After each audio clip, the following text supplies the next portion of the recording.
come to why should we have free health care here in the United States, just like some other countries in Canada. You would think that all the countries of the world would be the same. Free health insurance, free benefits. Well, we're wrong.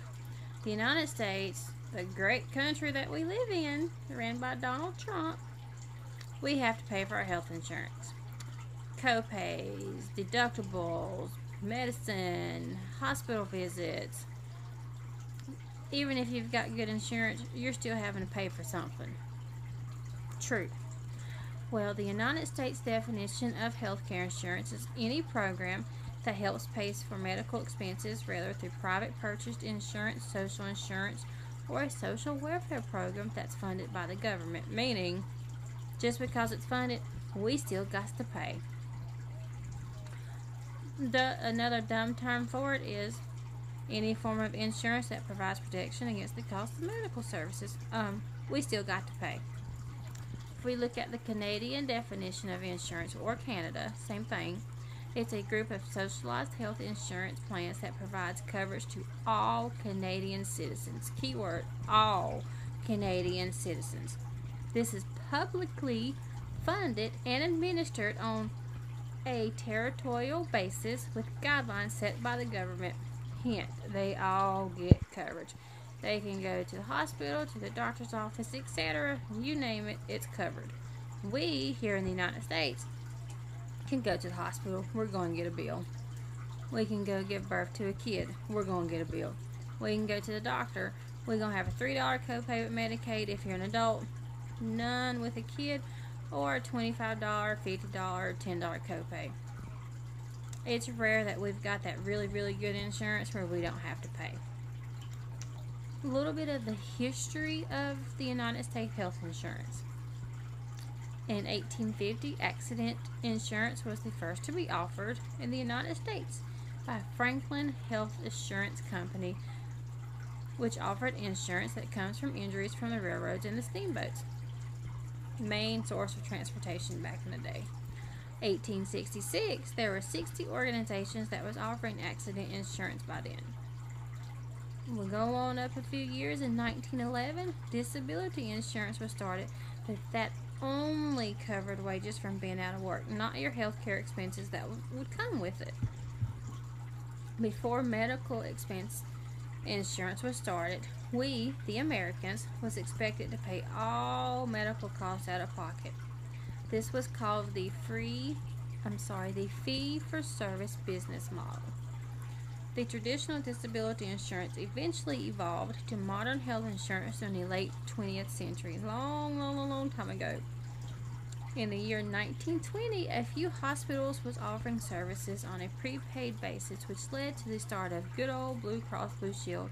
This was in the 1930s as well. Get on to the year 1948, there is a need to have a universal health care coverage, but all private health insurance still remained. Even though we needed it, we still had that private health insurance. 1965, Medicare and Medicaid started. Good old President Lyndon B. Johnson signed that into Congress again in 1965. Medicare and Medicaid was governmentally funded, but you also had to meet a criteria to get that. Between the years of 1960 to 1999, insurance was still expensive, and there was such debates that were going on how we can afford it on a regular basis. Keep on going years and years and years down the road, say a good 2030, 2010, the Affordable Care Act was started, and it was signed by President Barack Obama. The Affordable Care Act was designed to reduce the cost of coverage to Americans who qualify. Keyword qualify. There's not no qualifying in Canada. It's just insurance.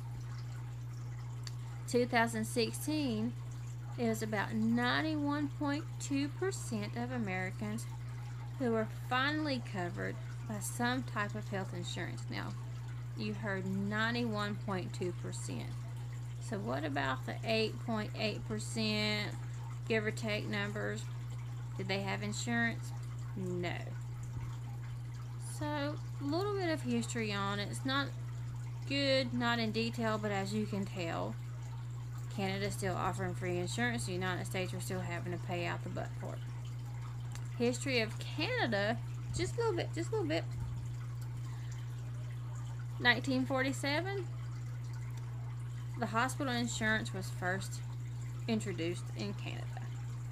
1957, someone by the name of Paul Martin Sr. introduces a national hospital insurance program which doctors and insurance companies fought against. 1961, universal hospital insurance was fully adopted. Then 1971, universal medical insurance was adopted. Not 10 years difference, making progress. Each one of these insurance was enacted to become universal health insurance wide in Canada, which offered to pay 50% of hospital medical costs. Not us paying the 50%, but they're paying the 50%. Years later on down the line, it eventually came to the point where free health insurance came in Canada. Pretty cool. I'm going to turn the camera to look on this screen because it's going to show you just a little bit of a brief synopsis of 2011 of people that were uninsured versus people that had Medicare, Medicaid, direct purchase, people that were insured by the military. And if you look at that number, that's a really low number for people that decide that they want to fight and risk their life on the line. Then the employer-sponsored insurance. I'll read them and then I'll show you them. Employer-sponsored insurance, 55.1%. Medicare, 15.2%. Medicaid, 16.5%. Direct purchase, 9.8%. Military, 4.4%. That's the lowest one of all. Uninsured is 15.7%, and this is the United States as of the year 2011. Yes, we're in 2018, but I chose 2011, so I'm going to flip the camera around just real quick. Okay? Oop. Back around. Sorry about that. Long story short, this is ethics. So what ethical technique do you think the United States or Canada is using, or what problem do I foresee? The problem is we need free health insurance or a way to pay for it that's not as expensive. That's just the problem. It's probably going to be a revolving door ever because it's been like this for such a long time. But I think the utilitarianism, you know, the more people that it's able to get free health care, the happier the people are. Not just happier, but healthier. And this is in Canada. So the more people that they can keep providing free health insurance to and free health coverage, going to the doctors and to the hospitals and being able to get treated for illnesses and disease, and they don't have to worry about having to pay such an expensive bill, of course they're going to be happy. And maybe they might take care of themselves a whole lot better. Here in the United States, how many people do you really think is going to want to take better care of themselves? One, because you go to the hospital, you're going to get a bill for thousands of dollars. You go to the doctor, and you may not have the money to pay for your copay. It can be a simple $25 copay. The definition of, and I do apologize for my speech, utilitarianism, when something benefits the majority. Canada, I think, hits the head on the nail with that, or the nail on the head. Yep, sorry. It benefits the majority of the population in Canada. The United States, how is it benefiting anything? I don't understand. Thank you guys for watching my really quick video. Yes, thank you.